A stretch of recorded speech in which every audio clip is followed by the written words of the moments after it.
अस्सलाम वालेकुम। Mpox virus आज न्यूज़ में चल रहा है और वर्ल्ड हेल्थ ऑर्गेनाइजेशन इसे ग्लोबल पेंडेमिक डिक्लेयर करने का सोच रहा है। तो चलें पहले देखते हैं कि एमपॉक्स है क्या, इसके सिम्टम्स क्या हैं, ये कैसे फैलता है और इससे कैसे बचा जा सकता है। एमपॉक्स का बायोडाटा देखें तो एक वायरल डिजीज़ है जो कि एमपॉक्स वायरस की वजह से होती है और ये सेम ही फैमिली से बिलोंग करता है जिससे कि स्मॉल पॉक्स वायरस बिलोंग करता है। सन 1958 ये वो साल था कि जहां पहली बार एमपॉक्स वायरस डिस्कवर हुआ, लेकिन इंसानों में नहीं, मंकीज में, जिन्हें रिसर्च के लिए रखा गया था डेनमार्क में। लेकिन ऐसा नहीं है कि हम कह दें कि डेनमार्क में जो लोग रिसर्च कर रहे थे मंकीज के ऊपर उन्होंने एमपॉक्स वायरस बनाया। दरअसल इस टाइम पे जो मंकीज की कॉलोनीज थी ना, उसमें पॉक्स लाइक वायरस जो था ना वो फैला हुआ था बहुत ज़्यादा।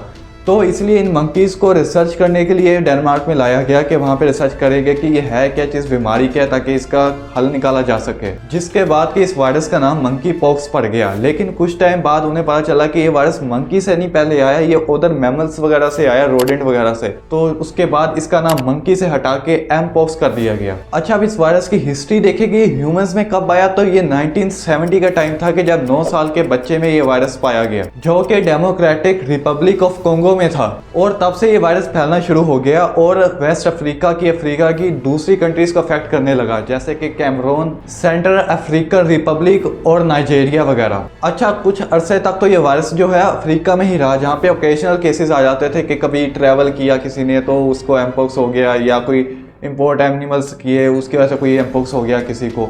लेकिन सन 2022 में ये वायरस आउटब्रेक कर जाता है और पूरी दुनिया में फैल जाता है, जिसके बाद WHO वर्ल्ड हेल्थ ऑर्गेनाइजेशन ने इस वायरस का नाम एमपॉक्स रख दिया ताकि मंकीज के साथ डिस्क्रिमिनेशन ना हो, उनको कोई इशू ना हो। लेकिन बहुत से लोगों ने इसके बारे में सुना नहीं होगा, वो शायद इसलिए कि 2022 का जो टाइम था ना, 21-22 का, ये वो टाइम था कि जब कोरोना वायरस से ज़्यादा ही लाइमलाइट में था, तो जिसकी वजह से एमपॉक्स का जो इम्पैक्ट था ना वो थोड़ा कम हो गया। अच्छा, अब इसके सिम्टम्स की बात करें तो ज़्यादातर तो ये सिम्टम वही हैं जैसे स्मॉल पॉक्स के होते हैं, लेकिन ये थोड़े से माइल्ड होते हैं, जिसमें कि फीवर होना, सिर में दर्द होना, बैक में पेन होना, थकावट महसूस होना और सबसे ज़्यादा इसमें लिम्फ नोड बन जाते हैं सफ़ेद से पूरे बॉडी के ऊपर।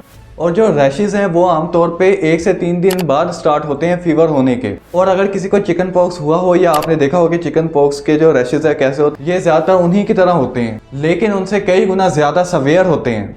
अच्छा, अब इस वायरस के फैलने का बिहेवियर देखा जाए कि ये फैलता कैसे है, तो ये यूजुअली किसी भी चीज़ से फैल सकता है। ये आप किसी इन्फेक्टेड पर्सन जिसको वायरस पहले से है, अगर उससे ज़्यादा नज़दीक होकर बात करते हैं तो फिर भी ये आपको हो सकता है। अगर किसी इन्फेक्टेड पर्सन ने कोई क्लॉथ वगैरह यूज़ किया और वही क्लॉथ आपने डिसइंफेक्ट किए बगैर यूज़ कर लिया है, तो ये आपको भी हो सकता है। और ये इंसान अगर बात भी कर रहा है तो जो उसके थू के कतरे होते हैं उनसे भी हो सकता है। तो इस चीज़ का आपने ख्याल रखना है कि लोगों से थोड़ा सा दूरी बना के रखनी है।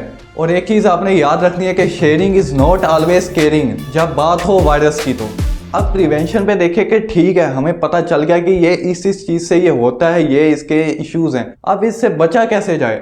तो बचने का सिर्फ एक ही तरीका है कि अगर आपको पता है कि कोई पर्सन है वो इन्फेक्टेड है एमपॉक्स वायरस से, तो उससे दूर रहें और वैक्सीनेशन लगवाएं अगर आपने एमपॉक्स की वैक्सीनेशन नहीं लगाई तो। इसके ट्रीटमेंट को देखा जाए तो जेनियस वैक्सीन जो स्मॉल पॉक्स वायरस के लिए बनाई गई थी वो एमपॉक्स के ऊपर भी वर्क करती है और इसे काफी हद तक कम कर देती है। और डॉक्टर बहुत सी एंटीवायरल मेडिसिन भी प्रिस्क्राइब करते हैं कि इनको यूज करें आप। दरअसल इनका मेन फोकस होता है कि फीवर्स को कम किया जाए, इसके सिम्टम को कम किया जाए और पेन से रिलीफ दी जाए, क्योंकि एज ऑफ नाउ ये इतना लाइफ थ्रेटनिंग नहीं है, लेकिन ये बन सकता है लाइफ थ्रेटनिंग अगर इसको प्रॉपर केयर ना की जाए तो।